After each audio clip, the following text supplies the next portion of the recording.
Hello, everybody. Welcome to Talk About House. I'm Todd. I'm Juana. Okay, we are going to talk about a NAR article, National Association of Realtors, also known as the NAR.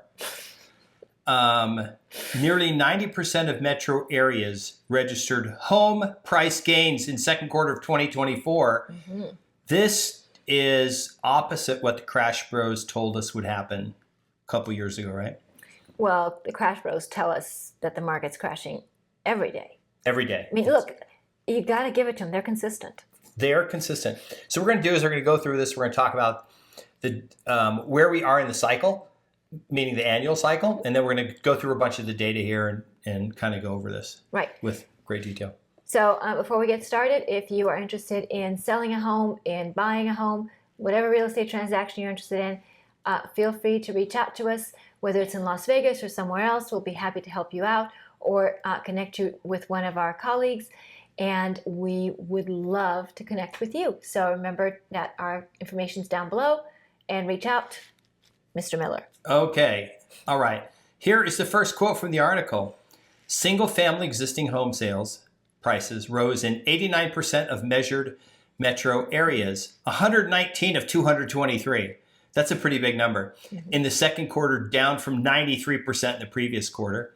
The national median single family existing home price rose 4.9% from a year ago to $422,100. That is far above the predicted 40 to 50% home price crash. Okay, but they were right because it went from 93% going up to only 89%. They'll find a way. Areas going up. So it proves that the Crash Bros were right.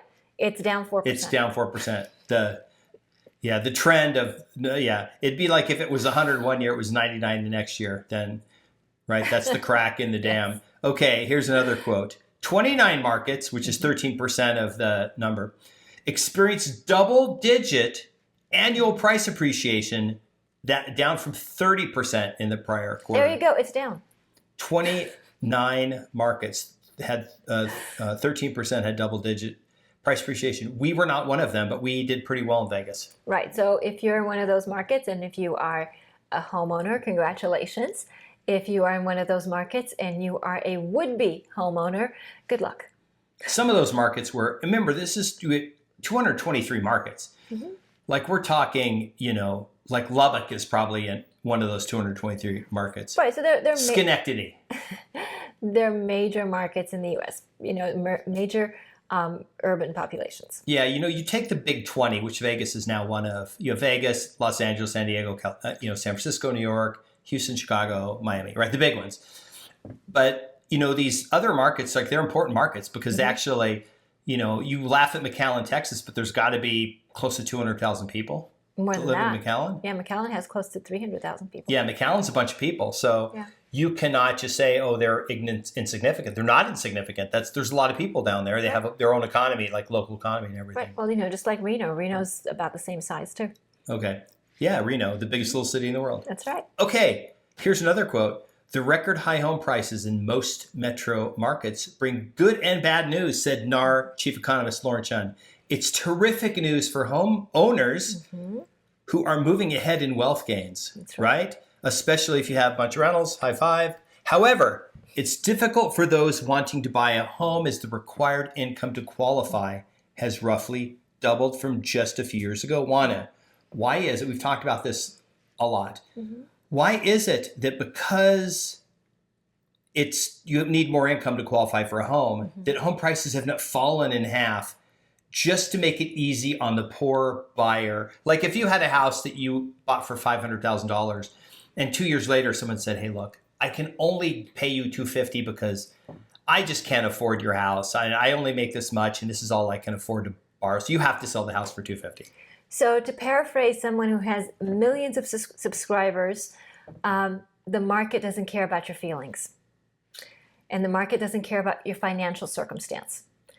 The market is efficient, and so long as there are people who are willing and able to purchase, then the market will keep on moving forward and you'll continue to have appreciation. It's only when there's an inverse relationship between the number of buyers versus homes available, meaning you have more homes available than you have buyers, that you're going to see those home prices have a negative appreciation. Right now, we've been in an environment where we have an insufficient inventory of homes. We have more than enough well-qualified buyers, whether they're purchasing with financing or cash.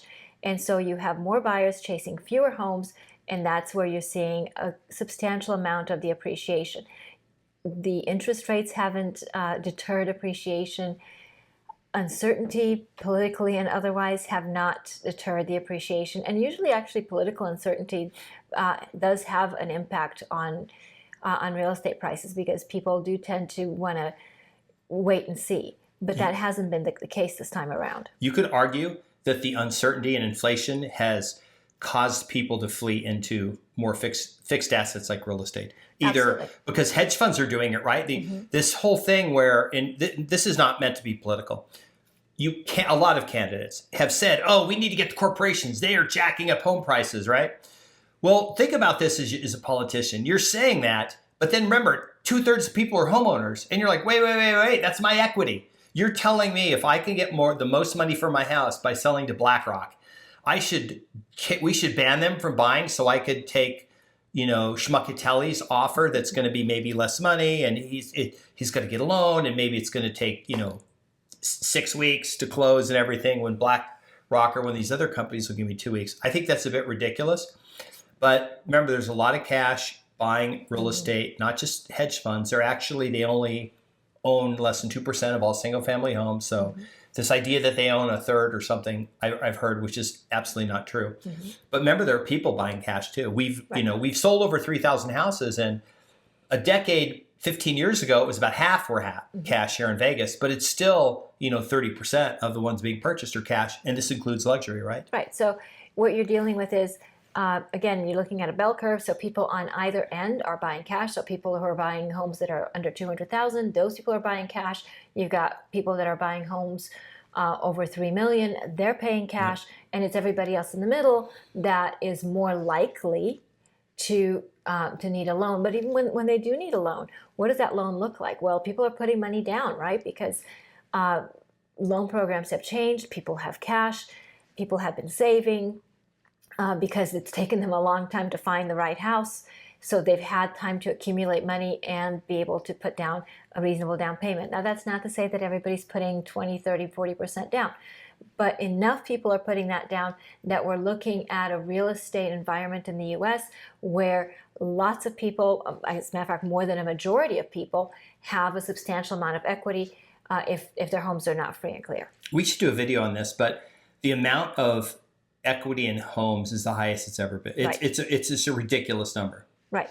Because, like we've said, so between the people who own their homes free and clear and the people who have had their homes for some time and either have really low interest rates or they've had them for a long time, so they've been paying down those loans.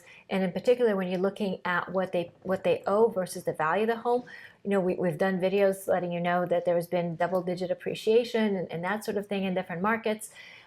So when you're looking at that sort of appreciation over 5-7 years, and you owe whatever it is that you owe, well, against the value of your home, again, that's a lot of equity. So that's a lot of wealth that is wrapped up in people's homes. Here's another quote. Compared to a year ago, the national median single-family existing home price grew 4.9% to $422,100. The previous quarter, the year-over-year national median price increased 5%. So basically, home prices are going up about 5% a year. These are not cumulative. You can't add them and say it was 9.9. It's year over year, 4.95% year over year. So, which is pretty normal historically. Right. This is even considering interest rates are right now, I think 6.7 or so, right? It is possible to see 5 or less in 12 to 18 months. It would not be unheard of. Actually ran into somebody who just got a 5.6% VA. I think it was 5.675 VA.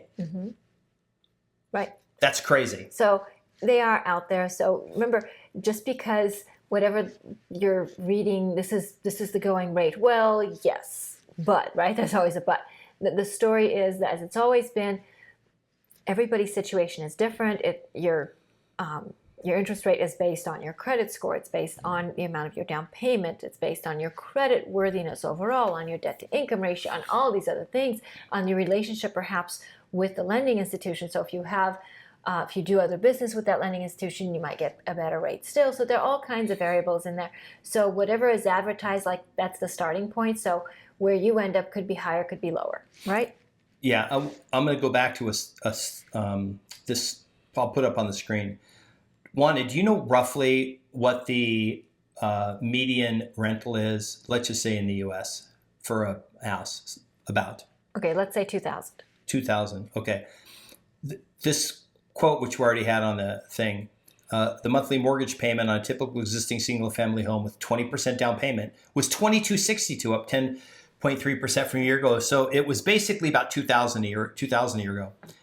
If this is you, if you're locked into this super high rate, oh my gosh, you should rent instead because you can take the money and put it in the stock market. First of all, your rent is going to only go up, right? Mm-hmm. Well, so in Vegas, it's about $2,200. So that's a push right there. Okay, here's the other thing. Remember, this is today buying. Wanda, if you just, let's say you originated a 7% loan, mm-hmm. and 18 months from now, your lender calls you and says, Wanda, I can get you a 5% on that thing, and I can knock $500 a month off your payment. Okay. Now you're paying less than you would if you'd rented. Mm-hmm. But there are people who are like, nope, I'm going to wait. I'm going to wait until I can originate my loan at that amount in 18 months.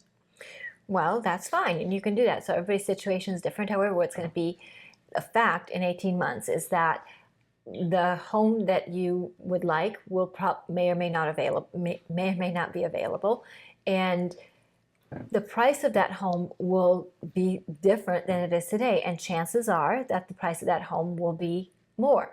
How much more? I suppose it depends on the market, but all things being equal, that home will be at least maybe 5% more, if not more, because we've just talked about that real estate's increasing at about 5%. And then we've talked about markets where it's double digits, so maybe 10, 11% more. So can you save that? Can you save that kind of money to make up for that increase in price? Maybe, maybe not. What does that look like regarding your mortgage? Well, okay, you're going into it at a lower interest rate, but you've spent so much money between here and there on rent that you'll never recuperate. So, definitely play with the numbers and see what works for you. In most instances, when you look at the numbers, it actually makes sense to purchase sooner when you find the right home and it's the right time for you, and then refinance down the road, because that actually saves you money in the long run. Yeah. Remember, you can't change how much you pay for your home, meaning the purchase price. You can change your interest rate depending on what's happening in the marketplace. That price for which you purchased a home, that is fixed. And before we get into because this is the most common comment in the comments. Oh, I've never heard a real estate agent who said home prices were going to go down. We actually make more money when home prices go down, okay? Because there's actually more transactions that happen. And we don't make, the commission isn't based on the amount of the prices went up or down. It's based on the sale price of the house. So we don't really care if you buy a house or not. Really, we care if you sell your house, because that's actually how we make our money. When you sell your house, we list it, and we earn a commission for listing your house and selling it. So you buying a house doesn't really help us any. What we're doing is we're just giving you information, and then giving you some insight to what we've experienced, having been brokers for 20 years, mm-hmm. and having sold over 3,000 of these houses in this market, and having flipped a bunch of houses and done a bunch of other stuff. So, okay. Yeah. So leave us your comments. We appreciate them. We're always interested in what you're thinking. Remember that if you see us out somewhere in town or somewhere abroad, please feel free to say hello and chat with us. We love meeting you. We've met you guys in restaurants and Home Depot and all kinds of places, Costco, all kinds of different places. So we appreciate meeting you guys out there. Please remember to subscribe, hit the notification bell, like the video, share the video, and we'll see you on the next video. Bye. Bye.